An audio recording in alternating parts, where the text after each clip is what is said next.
창세기 49장 1절부터 7절입니다.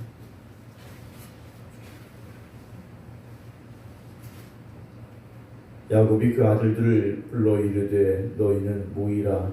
너희가 후일에 당할 일을 내가 너희에게 이르리라. 너희는 모여 들으라. 야곱의 아들들아, 너희 아버지 이스라엘에게 들을지어다. 르우벤아, 너는 내 장자요 내 능력이요 내 기력의 시작이라. 위풍이 월등하고 권능이 탁월하다마는 물의 끓음 같았으며 너는 탁월하지 못하리니 네가 아버지 침상에 올라 더럽혔음이로다. 그가 내 침상에 올랐었도다. 시몬과 레이는 형제요 그들의 칼은 폭력의 도구로다. 네오나, 그들의 모의에 상관하지 말지어다. 내 영광아, 그들의 집회에 참여하지 말지어다. 그들이 그들의 분노대로 사람을 죽이고 그들의 혈기대로 소의 발목 힘줄을 끊었음이로다.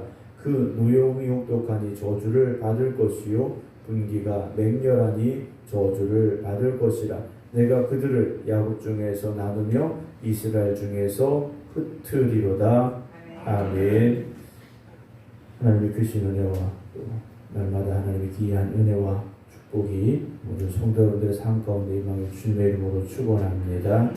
오늘도 새벽 온라인 한국에 함께하고 계신 김경호 장로님, 정권 권사님, 김성정 권사님, 김건욱 권사님, 김준호 장로님, 박정순 권사님, 안신환 권사님, 임승자 집사님, 박용로 권사님 주님의 이름으로 축복합니다. 이제 강림절이 시작이 됩니다. 오늘부터 성탄절을 앞두고 강림절이 시작이 되어지고 있는데요. 주님께서 이 땅에 오신 귀한 은혜와 하나님의 풍성하고 넘치는 사랑을 우리가 기억하면서 성탄을 기다리고 또 준비하는 믿음의 삶이 되기를 소망합니다. 오늘 49장의 말씀은 야곱이 그의 아들들을 이제 다 불러 모으는 장면으로 이제 시작을 하고 있습니다. 그리고 49장은 야곱의 이제 유언이라고 표현하게 되는데요. 야곱이 이 유언을 마치고 이제 49장 마지막에 이제 하나님의 부르심을 받게 되고, 그리고 이제 50장에서는 그 야곱을 이제 장례를 치르게 되는 과정까지 이제 창세기의 말씀이 끝이 나게 됩니다. 오늘 49장 1절 보게 되면 야곱이 그 아들들을 불러 이르되 너희는 모여라 그러죠. 그러면서 너희가 후일에 당할 일을 내가 너희에게 알려주겠다라고 말합니다. 앞으로 이제 너희들이 겪어야 될 일들에 대해서 알려주겠다라는 거죠. 보통 유언으로 남긴다 그러면 자녀들에게 축복의 말을 하는 것이 일반적이겠는데 오늘 야곱은 조금 다른 의미의 말들을 그의 아들들에게 하게 됨을 우리가 보게 됩니다. 오늘 2절을 보게 되면 너희는 모여 들어라 그래요. 야곱의 아들들아, 너희 아버지 이스라엘에게 들을지어다 그래요. 그러니까 딴 사람이 이야기하는 것처럼 너희의 아버지 이스라엘에게 들어라 그래요. 그러니까 야곱이 자기 입으로 말하고 있지만 사실 이 말은 자기의 말이 아니라는 거죠. 자기의 말이 아니라 하나님께서 주시는 말씀인데 자녀들이, 이 아들들이 그 말을 이제 바로 또 제대로 듣기를 이제 선포하고 있습니다. 그래서 오늘 읽어드린 말씀은 르우벤과 시몬과 레위 이 세 명에 대한 말씀인데요. 이들이 앞으로 어떤 일을 만나게 될 것인가? 야곱의 이 말을 들어보면 축복의 말이 아니라 그들이 만나야 될 징계의 상황들을 우리가 이 말씀 속에서 이제 보게 됩니다. 장자인 르우벤을 이제 먼저 말하게 되는데요. 3절 보면 르우벤아, 너는 내 장자요 내 능력이요 내 기력의 시작이다 라고 이제 말을 시작합니다. 저 르우벤은 야곱의 장자입니다. 누가 뭐래도 야곱의 장자예요. 그리고 야곱이 말하는 대로 내 능력이고 내 기력의 시작이다 라는 거죠. 야곱이 아버지를 속이고 장자의 축복을 받았지만 그는 형 에서의 죽임의 위협으로부터 도망칠 수밖에 없었습니다. 그리고 베델에서 하나님을 만났고 하나님의 축복의 선포를 들었고 하늘의 문이 열린 것을 보았지만 여기가 하나님의 집이라 선포했지만 그가 만나야 될 상황은 힘들고 어려운 고난의 시간이었지 않습니까? 외삼촌 라반의 집에 갔습니다. 근데 거기서 종과 같이 무려 14년을 일을 했다라는 거예요. 그리고 나서 야곱이 자신의 재산을 이제 부유하게 하면서 돌아오게 되지만 그의 과정은 그리 쉽지 않았습니다. 그런 과정 중에 야곱이 얻은 첫 번째 아들이죠. 그래서 너는 내 장자다, 내 능력이다, 그리고 나의 기력의 시작이다 라고 말합니다. 근데 문제는 뭡니까? 월등하고 탁월합니다. 위풍이 월등하고 탁월해요. 이게 칭찬인가? 그렇다마는 문제가 뭡니까? 물에 끓음 같다 그래요. 위풍이 월등하고 권능이 탁월하다마는 이 말 속에 담겨져 있는 원래 본 뜻은 무엇이냐면 네가 너무 우쭐하다라는 겁니다. 내가 장자인데, 내가 이렇게 능력이 있는데, 내가 이렇게 힘이 있는데 나는 그런 생각 속에 빠져 있었다라는 거죠. 그러다 보니 어떻게 됐느냐? 물에 끓음 같다라고 야곱이 말합니다. 물에 끓음 같다라고 되어 있는데 언어의 뜻을 보면 거친 파도 같다라고 되어 있습니다. 그러니까 주체할 수 없고 막을 수 없는 거친 파도같이 몰아치는 사람이었다라는 거죠. 우리가 어떤 뛰어난 능력이 있어도 자기를 다스릴 줄 알아야 됩니다. 내가 아무리 잘났어도 겸손함으로 자기를 낮출 수도 있어야 됩니다. 근데 내가 이것도 할 수 있고 저것도 할 수 있고 내가 이렇게 잘났고 이러다 보면 문제가 될 수 있는 일들이 보여지게 된다는 거죠. 이 루벤 장자의 문제, 장자의 잘못이 무엇이었습니까? 네가 아버지의 침상에 올라 더럽혔다라는 것이죠. 그는 어떤 사람이었습니까?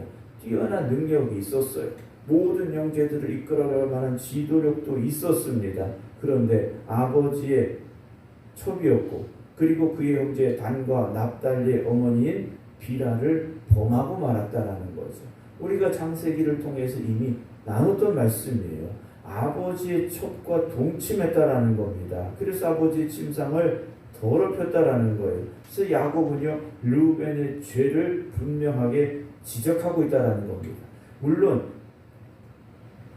이전에 그가 범죄했을 때 야곱이 왜 지적하지 않았고 책망하지 않았고 뭐 내쫓지 않았느냐, 뭐 우리가 그렇게도 야곱을 볼 수 있습니다. 그때도 잠깐 말씀을 드리긴 했습니다만 결과는 죄의 결과는요 반드시 찾아오게 돼 있다라는 거죠. 그때 별 문제 없었으니까, 그때 내가 잘못했으니까, 잘못했는데 별 문제 없이 잘 지났으니까 앞으로도 그럴 것이다. 그렇지 않다라는 거죠. 그렇지 않다라는 겁니다. 죄라는 씨앗이 뿌려지면 반드시 그 결과가, 그 열매가 우리에게 찾아오게 돼 있다라는 겁니다. 그래서 우리는 매일 매 순간 죄의 씨앗을 심는 사람들이 되지 말아야 됩니다. 믿음의 선한 열매를 맺기 위한 그런 씨앗들을 우리가 심어 가야 된다라는 거죠. 장자로 인정받을 만한 자격도 있었고 능력도 있었습니다. 그런데 범죄했다라는 것이죠.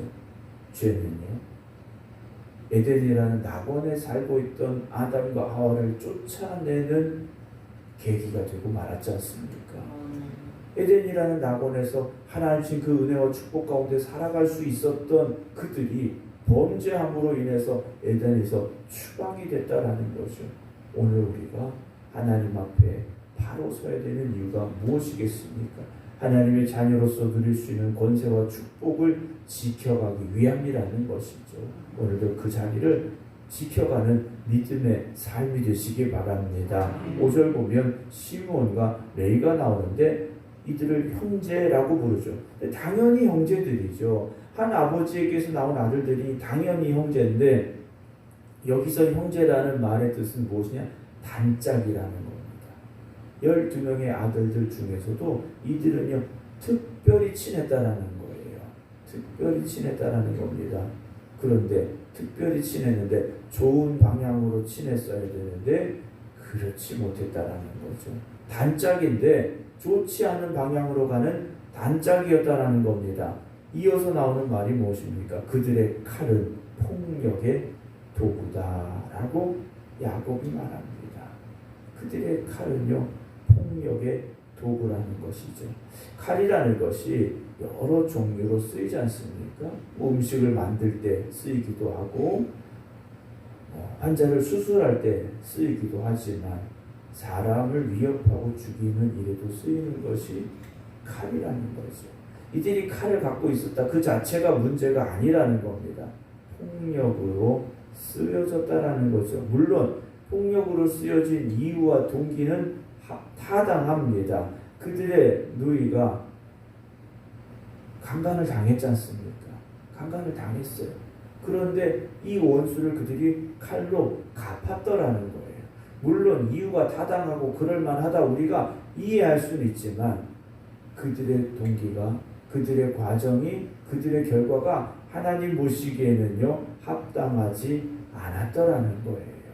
죄가 또 다른 죄로 이어지고 말았다라는 거예요. 사랑하는 성도 여러분, 오늘 야곱은 그들을 향하여 그들이 단짝인데 그들의 가지고 있던 칼이 폭력의 도구가 되고 말았다라고 말하고 있지 않습니까? 오늘 우리가 어떤 힘을 가질 수 있습니다. 어떤 능력을 가질 수 있죠. 그런데 우리에게 주어진 그 힘과 능력을 하나님의 선하신 뜻을 이루는 데 쓰자라는 겁니다. 나의 정욕으로 쓰지 말고 악한 일에 쓰지 말고 세상적인 일에 쓰지 말고 하나님의 영광을 위해서 하나님의 나라를 위해서 하나님의 교회를 위해서 우리가 쓰자라는 거죠. 하나님 보시기에 그렇게 기뻐하실 수 있는 우리 삶이 되어져 있다는 겁니다. 6절 보면 내 호나 그들의 무의에 상관하지 말지어다. 내 영광아 그들의 집회에 참여하지 말지어다. 야곱이요 그들과 가까이 하지 않겠다라고 말합니다. 물론 야곱이 이제 이 땅에서의 삶은 끝나게 되지만 이렇게까지 말하죠. 그러면서 그들이 그들의 분노대로 사람을 죽이고 그들의 혈기대로 소의 발목 힘줄을 끊었다라고 말해요. 분노가 찾아올 수 있습니다. 그렇죠? 우리가 살다 보면 화가 날 때가 있죠. 화가 안 나는 사람이 있을까? 찾아보기 힘들 것 같아요. 저도 화가 날 때가 있죠. 그런데 그 화가 그냥 화로 끝나야 됩니다. 그것이 다른 것으로, 다른 말이나 다른 행동으로 이어지면 어떻게 되겠습니까? 화가 난다고 화가 나는 대로 말하고 화가 난다고 화가 나는 대로 행동한다면 하나님 보시기에 기뻐하실 수 있겠는가라는 거죠. 그렇지 않다라는 겁니다. 그렇지 않아요. 그리고 그들의 혈기대로 소의 발목 힘줄을 끊었다 그래요. 혈기가 넘치는 사람들이었다라는 거죠. 오늘 우리가 주님의 마음을 닮아 온유한 사람들이 되기를 주님의 이름으로 축원합니다. 화가 없고 혈기 없는 사람 없죠. 그러나 그걸 다스릴 줄 알아야 됩니다. 이걸 다스리지 못하면 심각한 문제들이 일어나지 않습니까? 오늘 이 하루를 살아가면서도 우리 안에 있는 어찌 보면 세상적이고 또 인간적인 그런 감정들, 그런 모습들이 남아 있습니다. 그러나 이것을요 하나님의 말씀으로 성령의 능력으로 다스리고 절제하고 그렇게 우리가 살아갈 수 있는 삶이 되도록 힘쓰시기 바랍니다. 그렇지 않으면 우리는 하나님의 자녀들이 아니라 죄의 종노릇하며 살아갈 수밖에 없습니다.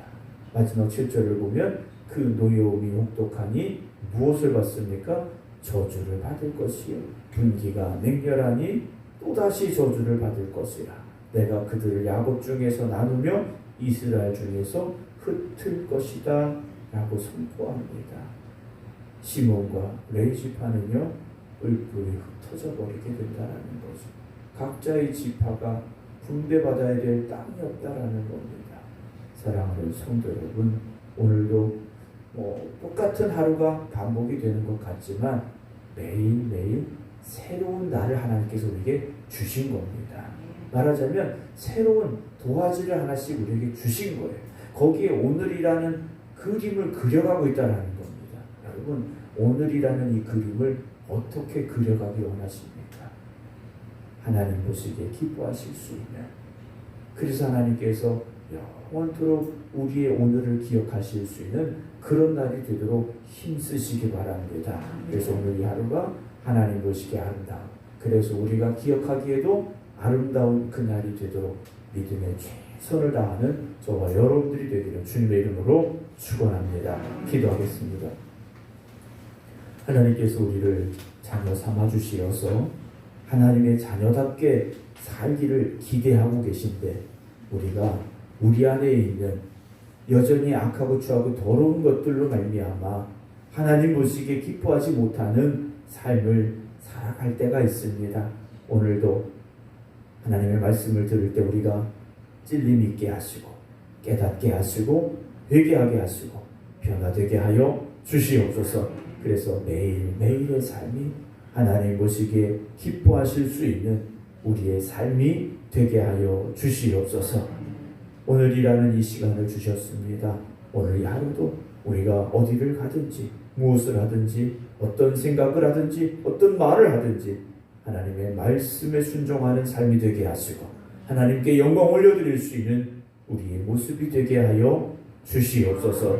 이제는 우리 주 예수 그리스도의 은혜와 아버지 하나님의 극진하신 사랑하심과 성령님의 감동 감화 역사하심이 주님의 날 새벽 이 성전에서 또 각 가정에서 또는 병중에도 기도드리는 모든 성도들 위해 이제부터 영원토록 함께 하시기를 간절히 축원하옵나이다. 아멘.